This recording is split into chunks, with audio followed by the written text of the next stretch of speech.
Hello, my friends. Anthony here, 6Scale Mafia. Welcome back to episode 5 of our Photography 101 series. Today, we're going to be talking about lighting. As always, my man Harry is with us. My friend, how are you today? Oh, this is a good one, man. I've been waiting for this, so I cannot wait to dive down into lighting. It's my favorite thing in toy photography, so dude, it's gonna be a good one, man. This is one that you've been excited for, and I know a lot of people have been as well. So yeah, we are going to talk about lighting. Like, why do you light? How do you light? What's the importance of it, and kind of the basic fundamentals here to get you kind of going, and then you can obviously experiment with that later on. And Harry, I think you actually had a good point about lighting. Yeah, I think the fundamental is the key word here. It's kind of like, you have to learn how to draw, like, drawing 101 before you can learn how to sculpt, right? Because you need to learn the basics. So it's the same thing here. In order for you to get crazy, interesting lighting setup, you have to know the basics. And I think the best example of fundamentals is portrait lighting, and the most basic setup in portrait lighting is 3-point lighting. And I think that's such an important setup to get down. It's very simple. So we're going to show you a few graphs here, just for examples. Yeah, so in this graph here, guys, as you can see, this is a standard 3-point lighting here, and what we're talking about here are our 3 main lights, right? Which is your key light, your fill light, and your backlight. And we're going to go ahead and kind of break down what all these mean here. We'll show some photos here. But Harry, as you know, like you said, this 3-point lighting is really the basic fundamentals here to get set up, right? Yep, exactly. And yeah, we're just going to have some examples here for you. If you take a look at this Master Chief shot here, this is just with the key light. And kind of like in the graph, it's basically a front light that's, lighting up the main scene. That's about 40-ish degrees to the left or to the right, depending on your setup. Yeah, so when Harry's talking about a key light, that basically means that's your main light. That's a good way to kind of remember. It's like your main light. It's the key light. It's your main brightest light. Yep, exactly. And then if you take a look at this next shot right here, this is a shot with a key light and a fill light. Why do they call it a fill light? Is to just fill in the dark shadow area that are just a little bit too dark. So if you kind of go back and forth, as you can see, just key light, and then here key light with fill. Right, because as you can see on the camera right side how dark this Master Chief is, right? But as soon as Harry applies the fill light, you'll notice that you're getting a lot more of the subject in light, basically. And if you take a look at this next one right here, this is my favorite, rim lighting. And I cannot stress enough, you need to have rim lighting, because it's such a nice way to have your figure or your subjects pop out from the background. And that's why they call it the rim light or backlighting. It's just to really light the backside of your subject. Yeah, and that's the thing, is if you guys are going to be doing photos with actual backgrounds, like here with Master Chief, we just have kind of a black background. But if you and it applies in both situations, but if you had a background of him on a planet, for example, that's the other main reason of having that backlight or the rim light, because you're going to get him separated from that. It's not going to look natural. It's not going to look like he's actually standing there. So having rim light is super, super important. I mean, you'll always hear Harry talk about how important it is, but it is, all joking aside. There should be a shirt that says rim light, rim light, rim light, rim light. Honestly. Hey, maybe I'll make one. Maybe I'll make we one. Should so. make one. And if you take a look at this right here, this is just the rim light, just to really show you what it actually looks like. As you can see, everything else in the front is in darkness, and you can only see just the edge of Master Chief here being lit up. And you can combine that with maybe, just a rim light and a fill light. That's what this looks like. Without the key, this is what rim and fill look like, just to really showcase, the differences between all kinds of lighting setup that you can have. And if you take a look at this graph here as well, like as you can see, the percentage, the power of the light are also different, right? Depending on what you want. Usually the key light will be the highest, maybe at 100 or maybe 80% or something like that. The fill light, usually you want that to not be too overwhelming, right? Because the key light is supposed to be the main light. The fill is only adding as an extra to kind of add into that, that dark area. So usually you want that around like maybe 50-ish%. And then when you take a look at your rim light, the backlight here, it's usually at around 20%, really, really low. But it really still depends on your setup. Like if you have a background that's got a really bright light source in the back, then you might want something around maybe 50-ish or 60%. It's really going to come down to how your setup is set up.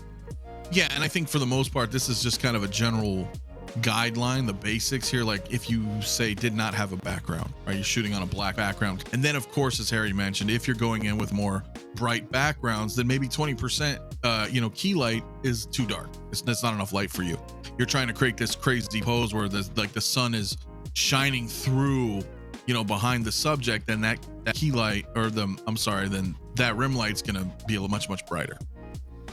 Yeah, and in that case, you might not even have a key light, right? Because you kind of want that dramatic, sunlight coming from the back. So you might have your backlight up, 100%, and maybe a little bit of fill and no key light, right? So it's really going to depend on how your setup is. So it's really going to come down to really the artistic freedom here. Like it's not like a set in stone way to set up your shot. And again, we mentioned, in our episode 2 guide about gear, and the lighting in a little, but as you guys can see here, on the left that you can't see is our key light. And on the right here, you can see that here's our fill. And if I go ahead and turn this on, you're going to see the difference of where it comes in. And then, likewise in the back here, we're going to go ahead and turn this on because I want that back to come through him behind the chair, because there's a lot of stuff lit in the background.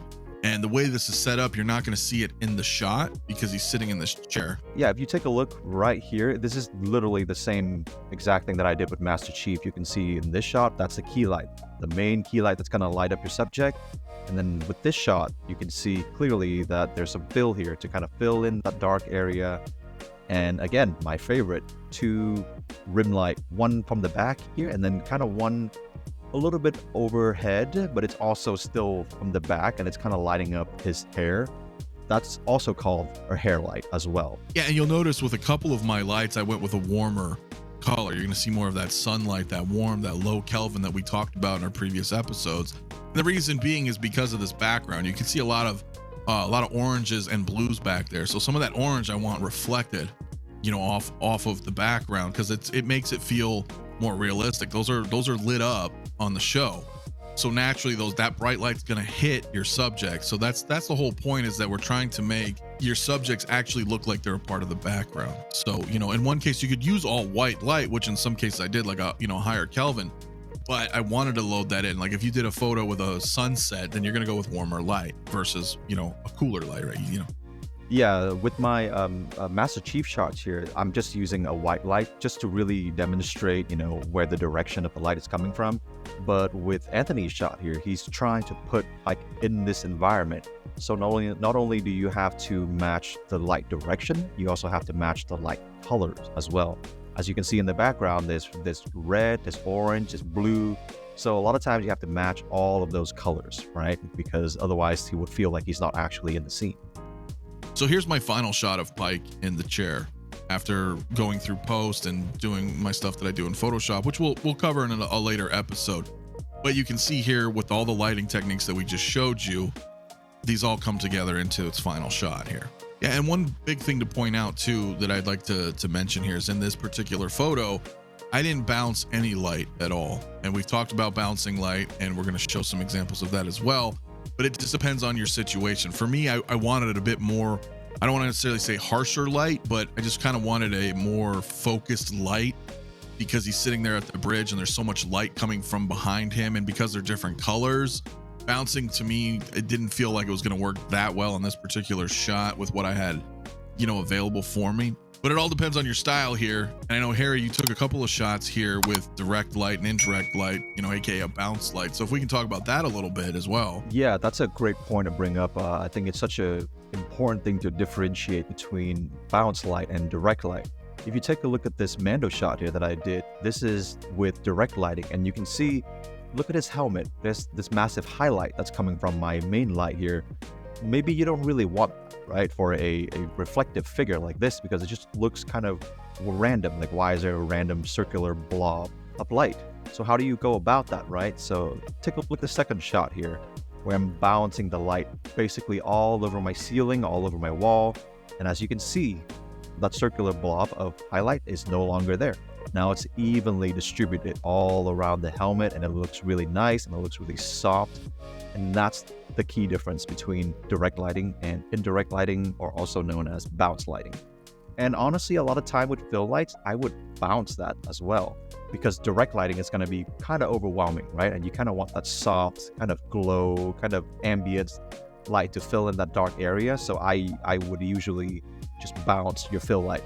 So as you can see here, Harry had recorded some footage to show you guys what we mean by the bounce light. Obviously, bouncing is indirect, but the literal term, you're bouncing that light. You're taking the light here, as you can see in Harry's video, and he's literally not pointing it at the subject at all. He's pointing it at a bounce card. Yeah, I'm using basically like just a plank of wood here that's painted white. Like I mentioned in episode 2, right? You can literally use anything to bounce your light.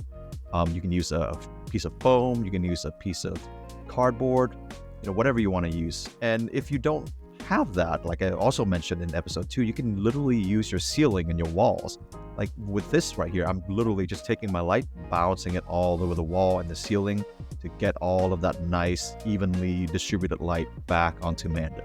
And this is something that you're going to play with and experiment with the more you do, because if you're bouncing light, of course, now that light is not going directly to the subject, it's going somewhere else and then coming back. So in certain cases like that, you're going to want to increase the brightness of your light, because if you had a light directed, like in the first photo, that could be at maybe 20% light. But if you tried to bounce light at 20%, it's going to be darker because it's taking a longer distance to travel, come back to the subject. So you'll play around with that. You can go ahead and, crank that light up pretty high, depending, like Harry said, if you're going to bounce on the ceiling and the ceiling's pretty high from you, or the wall, then obviously you're going to need a brighter light to have that come back to give you a more natural look. Otherwise, your subject may look too dark. All right, guys, so that pretty much wraps up our lighting episode. On our next one, we're going to talk about setting up the scene, where a lot of this lighting is going to take place how we mentioned. If maybe that key light needs to be a higher percentage, maybe you're not using a fill light. Again, it all depends on your background, setting up your scene. So we're going to be talking about that in our next episode. Yeah, so again, this is basically portrait lighting, right? This is your basic fundamental setup for a portrait shot. The reason why we mention this is to really have you guys just understand why you want lights in a certain spot, and like, why would you want to fill? Why would you want a key? Why would you want a backlight? You're not always going to have all of those right in your shot. So in our next episode, when we talk about setting up the scene, that's when all of this is going to come to play. Do you even want a key light? Do you want a fill light? Do you want a backlight? That's all going to depend on your scene and how you set it up. So we're going to talk all about that in our next episode. Thanks again, guys, for watching. Be sure to hit that like, subscribe, and we will see you guys in part 6 coming soon.